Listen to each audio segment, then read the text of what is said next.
ավագ եղբայրը ուղղակի առանց տեղեկացնելու գնացել է պատերազմ։ Եթե Աստված տար եւ եղբայրս վերադառնար պատերազմից, ես նորից կծնվեի եւ ուրախությունից գոնե կտեսնեի նրան։ Ոչ ոք չի իմացել, որ օրինակ իմ մայրիկը այդ ընթացքում քաղցկեղի դեմ է պայքարում։ Վախեր են ձևավորվել այդ մանկության տարիներից։ Անընդհատ վախենում էի, որ կարող է մաման չլինի, կարող է պապան չլինի։ Հիշում ես վերջին խոսակցությունը հայրիկիդ հետ։ Պապաս ուներ սիրած կոնֆետներ։ Ես ուղղակի հյուր գնալիս իրենց տուն,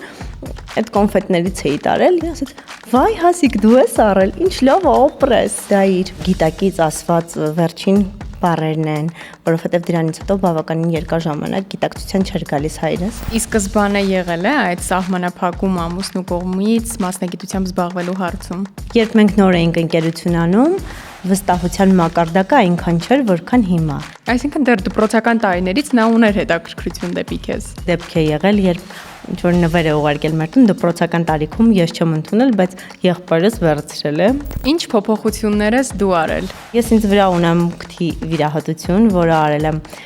2020 թվականին, ունեցա վթար մեքենայով եւ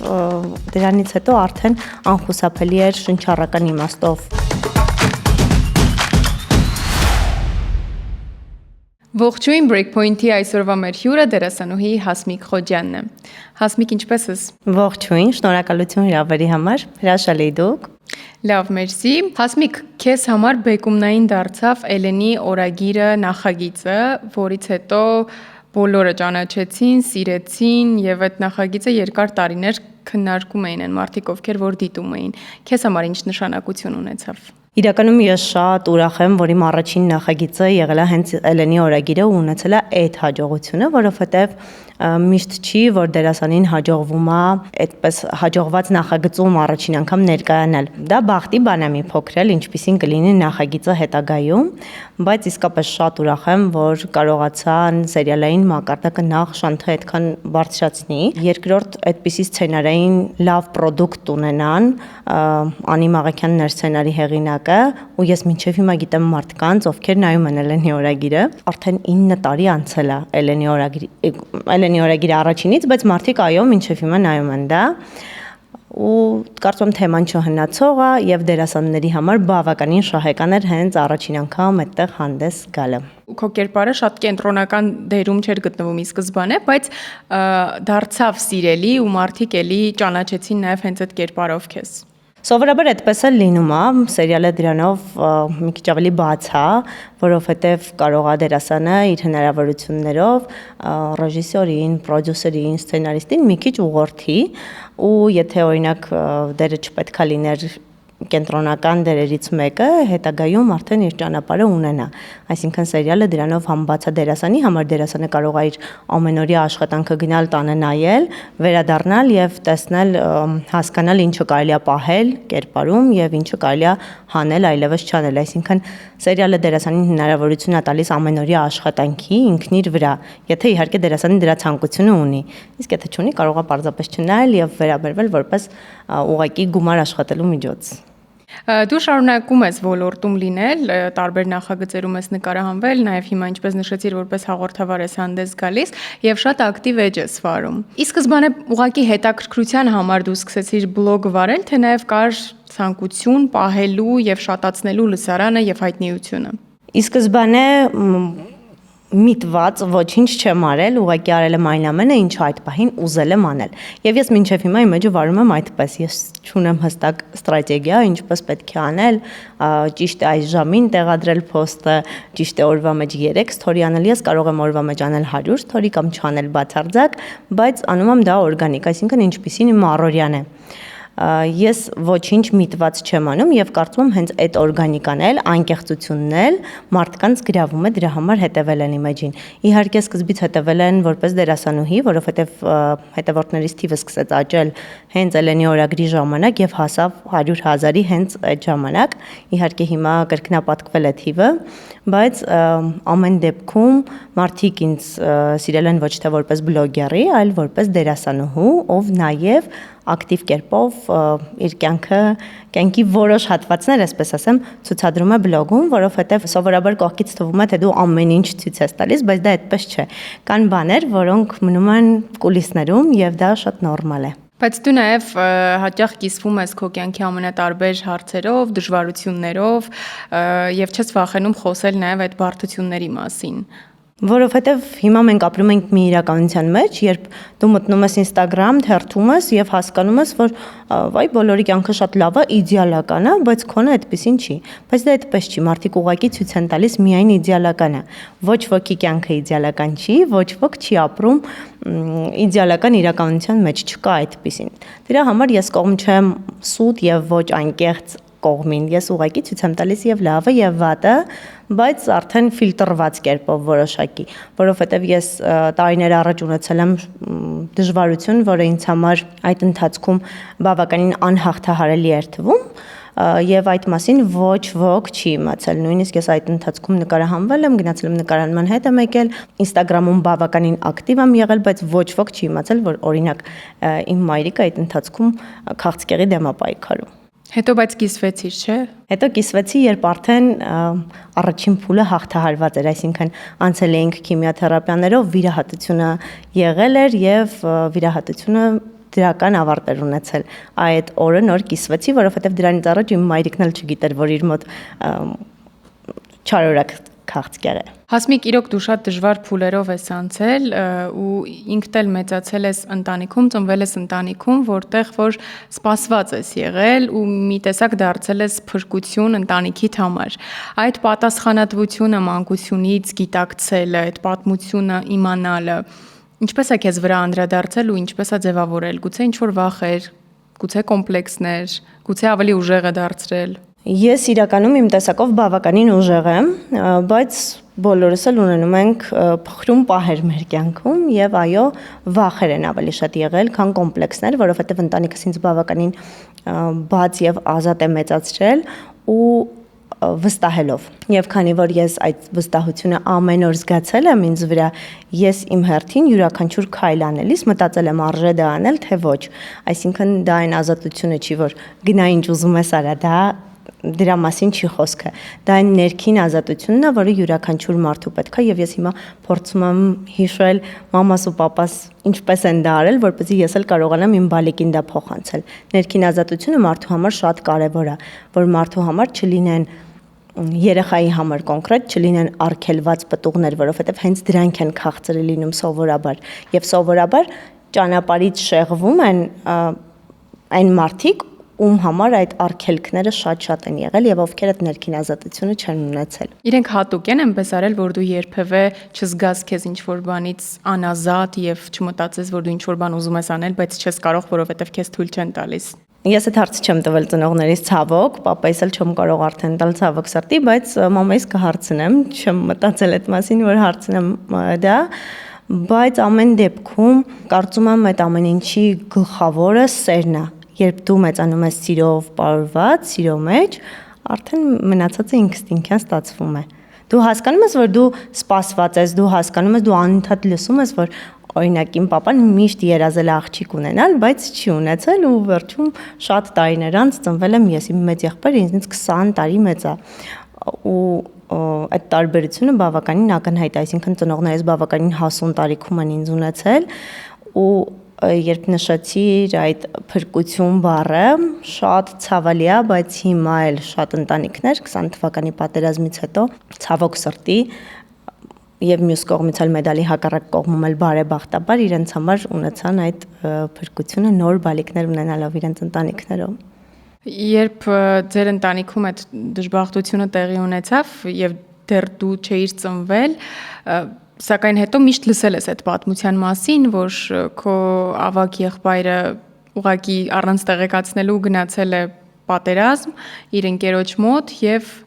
արդյունքում այդ դժբախտության արդյունքում ծնողներդ որոշել են նորից երեխա ունենալ։ Այդ պատասխանատվությունը ինչպես է քեզ վրա անդրադարձել։ Ես մի փոքր շտկում կուզեմ անել, ոչ թե որոշված կամ դեպքից հետո են որոշել, այլ պարզապես իրադարձություններն այդպես են զարգացել։ Եվ կարծում եմ, եթե եղբայրս, կարծում եմ չէ, հաստատ, եթե Աստված տար եւ եղբայրս վերադառնար պատերազմից, ես նորից կծնվեի եւ ուրախություն ինձ գոնե կտեսնեի նրան։ Եղբորդ մասին ինչ պատկերացումներ ես ունեցել այս տարիների ընթացքում, որովհետև շատ լսել ես իր մասին, բայց երբեք չես տեսել։ Գիտեմ նաև, որ երբեմն այդպես իր հետ խոսում ես, երբ ինչ-որ դժվարությունների մեջ ես լինում։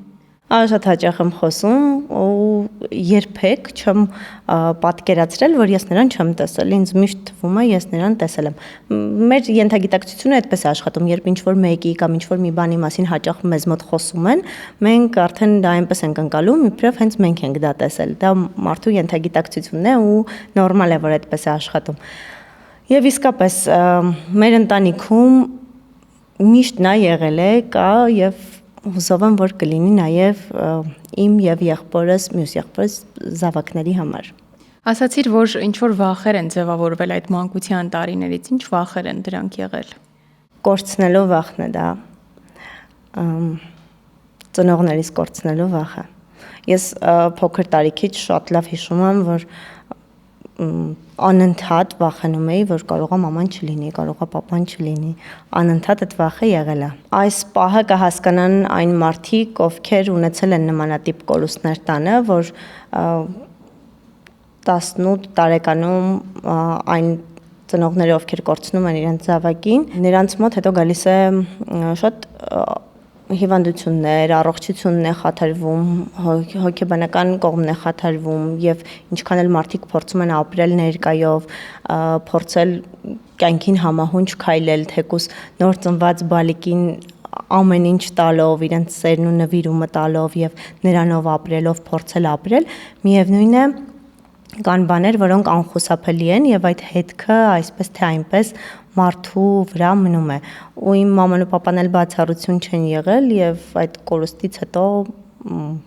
իրենց վրա տարել են այդ հետևանքները, որը եղել է առողջության բացակայության հետևանքներ։ Եվ դու այդ նաև պատասխանատվություն ունեիր անդադար իրենց խնամելու, հոգ տանելու 2 տարի առաջ էր, որ քո հայրիկը հեռացավ կյանքից ու դու գիտեմ ինչ ծանր ես տարել այդ ամենը, հետո նաև մայրիկիդ ես առողջացրել, ոտքի կանգնեցրել ու զուգահեռ նաև քո ընտանիքն ես կազմել։ Այս դժվարությունների միջով անցնելով կարողացել ես ինչ որ չափով հաղթահարել դրանք։ Փառք Աստծո հաղթահարել եմ եւ ես մենակ չեմ եղել այդ փուլում, դա էլ շատ կարեւոր է եղել, նախ եղբայրս կողքիս է եղել իր ընտանիքով հանդերձ, կինը, երեխաները եւ հետո ես էլ որպես անձ մենակ չեմ եղել, կողակիցս եւս ինձ հետ է եղել ու այդ ամբողջ ծանր օրերին կողքիս է եղել եւ ոչ մի րոպե ես ինձ մենակ չեմ զգացել, դա շատ կարեւոր է, երբ մարդ որևէ դեպրեսիայի մեջ հանգնում, կապ չունի ինչից, նույնիսկ սովորական բալիկ ունենալուց հետո կանայք դեպրեսիայի մեջ են լինում հետծննդաբերական, կարևոր է, որ այդ փուլերում մենակ չլինեն եւ եթե մենակ չեն լինում, այո, կարողանում են հաղթահարել։ Հիշում ես վերջին խոսակցությունը հայրիկիդ հետ ինչի մասին էր։ Զարմանալիորեն ես շատ կենցաղային խոսակցություն եմ հիշում։ Պապաս ուներ սիրած կոնֆետներ։ Ես ուղղակի հյուր գնալիս իրենց տուն այդ կոնֆետներից էի տարել եւ ինքը այդ օրը հիվանդանոցից երբ վերադարձել էր, չէր հասցրել իր հետ խանութ մտնել եւ իր հետ վերցնել այդ կոնֆետներից ու երբ եկավ հյուրասենյակ ես նստած էի ու արդեն սեղանին դրված էր այդ կոնֆետները, ասեց. «Վայ, Հասիկ, դու ես առել, ինչ լավ օպրես»։ Ու ես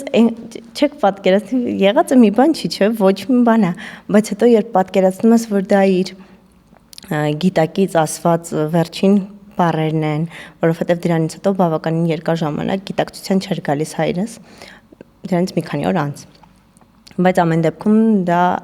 այդ ոչ մի բան է, որ դու կարող ես ժամանակ ուղղակի չունենալ խանութ մտնելու ու չէր լինի այդ փոքրիկ խոսակցությունը։ Ու ես հասկանում եմ ինչքան կարևոր են մեր կյանքում փոքրիկ բաները իրար համար անելու։ Շատ կարևոր է, որ մենք կարողանանք մեր դիմացինին ուղղակի ժպիտ նվիրել նույնիսկ ամենահասարակ փոքրիկ բաներով, նույնիսկ մեր խոսքով։ Կարևորը որ իրար չնեղացնենք, որովհետև մենք չգիտենք հաջորդ պահին ինչ կլինի։ Ու կյանքը ինձ ցույց է տվել, որ իսկապես ես ոչինչ չպետք է թողնեմ, նույնիսկ 1 րոպե հետոյի, 1 օր հետոյի, որովհետև ես չգիտեմ վաղը դա կկարողանամ անել, թե ոչ։ Իսկ ինչպիսին էր քո եւ հայրիկիդ կապվածությունը, ինչ մտերմության աստիճան ունեիք միասին։ Մտերմությունը ավելի հոգևոր էր, քան ֆիզիկական, եւ դա հետո դրա պակասը տանելը շատ ավելի ցավոտ է, որովհետեւ ֆիզիկական բացակայությանը դու չես հարմարվում, ոչինչ ժամանակը չի բուժում, դա սուտ է, բայց սկսում ես ուղղակի դրա հետ ապրել, որ նա ֆիզիկապես չկա, բայց երբ որ քո հոգում է դատարկությունը մնում, այ հենց դա է ամենամեծ ցավը լինում։ Բալիկս ընդամենը 4 ամսական էր, որ պապաս մահացավ, ու ես չհասցրեցի հասկանալ ինչ վիճակից ինչ վիճակի անցա, ես ուղղակի չէի կարողանում հասկանալ, որտեղ եմ հիմա, ինչ պետք է անեմ, ինչու այս ամենը ինձ հետ կատարվում։ Կարծում եմ պետք էր ժամանակ։ Եվ իսկապես շատ լավ է, որ մայրիկս արդեն բուժված էր, ու ինքն էլ մինչ օրս ինձ շատ օգնում է բալիկի խնամքի հարցում, բայց որպես օգնություն է դա, նույնը եւ ամուսնուս մայրիկի կողմից որպես օգնություն ունեմ, բայց քանի որ մենք ապրում ենք առանձին, ծնողի պարտականությունները հավասարաչափ կիսված են իմ ու ամուսնուս մեջ եւ դա ոչ խոսքով ենք մենք դա որոշել, ոչ էլ ինչ որ պայման ենք իրար հետ կնքել, պարզապես երկուսս էլ մեր գիտակցության մեջ հավասար ծնողներ ենք, այսինքն բալիկին կարող է օրինակ քննացնել նույնիսկ իր papan եւ դա շատ լուրջ կամուրջ է ստեղծում բալիկի եւ հայրիկի միջեւ, որը շատ կարեւոր է հատկապես աղջիկ երեխայի հոգեբանության համար։ Եվ այո, ես շատ ուրախ եմ, որ իմ ամուսինը ինձ հետ հավասարաչափ ծնող է։ Այսինքն դա պարզապես այդպես ստացվել է, թե դուք նաև խոսել եք միասին ինչև երեխա ունենալը, ինչպիսի ծնողներ եք պատկերացնում, որ կլինեք եւ ինչպես պետք է դաստիարակեք նաև երեխային։ Որքան էլ որ խոսենք ինչ որ մի թեմայի մասին, երբ գալիս է այդ իրավիճակը, մի քիչ ամեն ինչ փոփոխվում է։ Ես իրականում չեմ հիշում, խոսել ենք թե չենք խոսել այդ թեմայով, բայց իր հոգատարությունը այնքան է, որ ես վստահ էի, որ լավ ծնող է լինելու։ Իսկ ամուսնու նաև ներգրավվածությունը եւ նաև տեսակետը կապված քո նկարահանումների, մասնագիտության ընտրության հետ փոփոխվել է որոշակիորեն, երբ դու ամուսնացել ես արդեն։ Այո, երբ մենք նոր էինք ընկերություն անում, վստահության մակարդակը այնքան չէր, որքան հիմա, բայց երբ արդեն սկսեցինք իրար հետ կենցաղ կիսել ամուսնանալուց հետո, սկսեցինք իրար ավելի լավ ճանաչել, որովհետև միևնույն է մարդիկ կենցաղում են իրար ամենալավը ճանաչում, որքան էլ որ ընկերություն անես, շփվես կամ նշանադրված մնաս, միևնույն է այդպես չես ճանաչի մարդուն, ինչպես որ իր հետ ապրելու տարիներին։ Միասին ապրելու ընթացքում վստահության մակարդակը շատ ավելի բարձրացավ եւ ամեն ինչ ավելի խաղաղվեց այդ թեմայով նույնպես։ Ես ամուսնանալուց ընդամենը 1 թե 2 ամիս անց սկսեցի նկարահանվել եւ դա նորմալ էր, յուրաքանչյուրս ունի մեր աշխատանքը եւ երկուսս էլ սիրում ենք մեր աշխատանքները, ինչը շատ կարեւոր է։ Եթե օրինակ ես չսիրեի իմ աշխատանքը, իր աշխատանքն էլ ինձ համար կլիներ դե լավ, դե ընդամենը գործ է, էլի։ Ու նույնը հակառակը։ Բայց քանի որ մենք այդ վերաբերմունքը չունենք աշխատանքի հանդեպ եւ աշխատանքը մեր կենսակերպում բացի գումար աշխատելուց նաեւ հաճույք է, դրա համար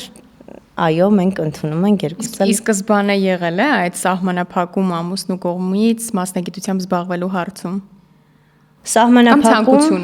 Սահմանափակում որպես այդպեսին չի եղել, պարզապես դերասանի աշխատանքի բարդություններից մեկն այնն է, որ գրաֆիկը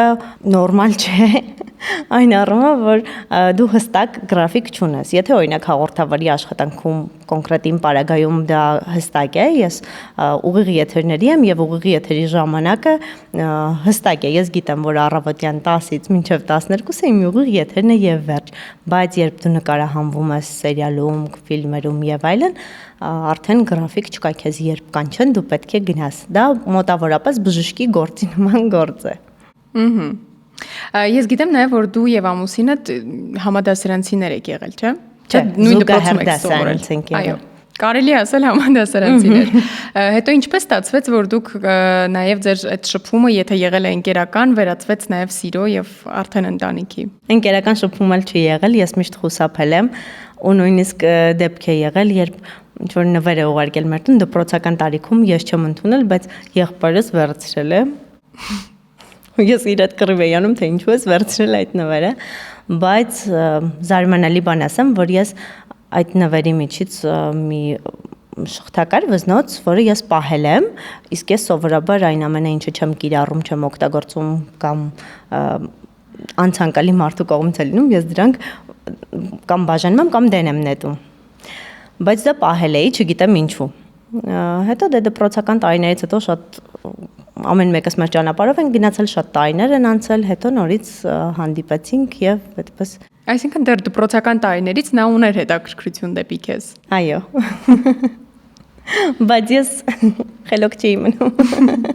Հասմիկ, նաև մի քիչ խոսենք արտաքին փոփոխություններից։ Առհասարակ ինչպես ես դու վերաբերվում արտաքին փոփոխություններ կատարելուն, արդյոք կարևորում ես դրանք ավելի ինքնավստահ, ավելի ինքդ քեզ սիրելու հարցում։ Ես միշտ ասում եմ, որ մարդ նախ պետք է սիրի ինքն իրեն, հետո նոր կատարի արտաքին փոփոխություն, եթե ուզում է, որովհետև եթե դու չես սիրում ինքդ քեզ այս կերպարով, ինչքան էլ դու քո կերպարը, քո արտաքին տեսքը փոփոխես, միևնույն է, դու քեզ չես սիրելու, որովհետև ինքներս մեզ սիրելը դա բացարձակ կապ չունի արտաքին տեսքի հետ։ Մենք, չգիտեմ, կարողա չլինենք ստանդարտների մեջ, բայց մեզ դուր գանք, երբ նայենք հայելու մեջ, այդ է ինքներս մեզ սիրելը։ Ինքներս մեզ սիրելը մեր առողջության մասին հոգ տանելն է, ինքներս մեզ սիրելը մեզ ժամանակ տրամադրելն է, որքան էլ ժամանակը սուղ լինի։ Նախ եւ առաջ պետք է սիրենք ինքներս մեզ, հետո նոր, եթե ցանկություն կա, փոփոխություններ կատարենք։ Այո, բացարձակ դեմ չեմ փոփոխությունների, եթե դա չի տանում նույնացման։ Հիմա շատ տարածված է, որ մարդիկ ասում են բոլորը նույն դեմքն ունեն,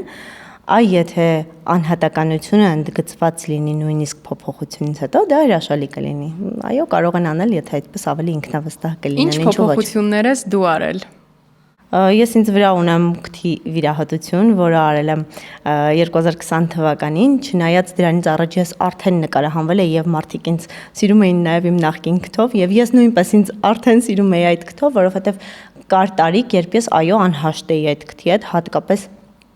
մեկ անգամ եմ կոտրել, հատկապես այդ կոտրելուց հետո, երբ որ այս մասերը կապտում է, չէ, կոտրելուց հետո այդ կապտուկների շրջանում շատ էի ուզում վիրահատել, բայց ես դեռ ինստիտուտ չէի ընդունվել եւ այլն եւ այլն։ Մի խոսքով այդ տարիներին այո մի փոքր անհաշտ էի, հետո հաշտվեցի, շատ սիրեցի, բայց 20 թվին ունեցա վթար մեքենայով եւ դրանից հետո արդեն անխուսափելի էր շնչառական իմաստով փոփոխություն կատարելը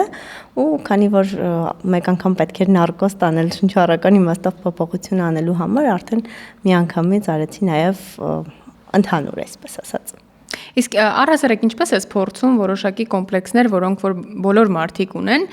քո պարագայում ինչպես ես փորձում դրանք հաղթահարել, գնում ես այդպես կտրուկ լուծումների, թե փորձում ես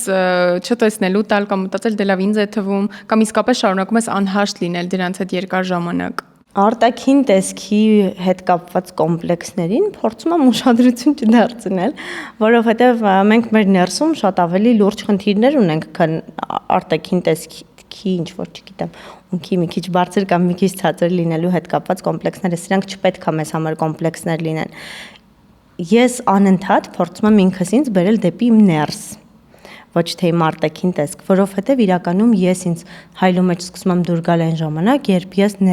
ներքուստ խաղաղ եմ եւ ներդաշնակ եմ ինքս ինձ հետ, ու դա շատ կարեւոր է։ Նույնիսկ մարդիկ, ովքեր չունեն ստանդարտ դիմագծեր, որոնք որ այնքան էլ գեղեցիկ չեն համարվում, չնայած ես այդպես չեմ կարծում, միշտ չէ որ ոչ ստանդարտը գեղեցիկ չէ, այլ հակառակը սովորաբար, նույնիսկ նրանք եթե շատ խաղաղ են եւ իրենք իրենց աչքին են գեղեցիկ երևում եւ դիմացինի աչքին։ Շատ լավ, Հասմիկ, շնորհակալ եմ։ Վերջում ինձ մնացին քեզ համար կարճ հարցեր, որոնք վերաբերում են ընդհանուր շոու բիզնեսին։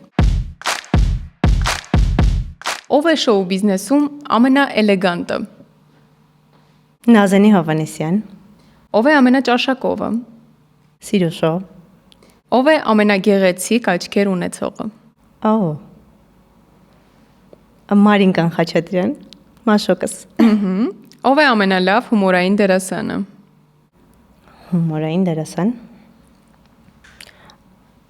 Մենջ։ Ով է ամենալավ ձայն ունեցող արտիստը։ Բաբկեն Չոբանյան։ Եվ ով է ամենալավ դրամատիկ կերպար մարմնավորող դերասանը։ Թատրոնում, կինոյում, որտեղ։ Որտեղ կուզես։ Խորեն Լևոնյան։ Շնորհակալ եմ շատ հետաքրքիր զրույցի համար։ Ես նույնպես շնորհակալ եմ շատ, ձեր եթերի ընթացքին մաղթում եմ միմիայն հաջողություններ։ Շնորհակալ եմ։ Այսպիսին էր Հասմիկ Խոջյանը Breakpoint-ի տաղավարում, իսկ դուք չմոռանաք բաժանորդագրվել մեր YouTube-յան ալիքին, թողնել մեկնաբանություններ եւ սպասել մեր հանդիպմանը շուտով։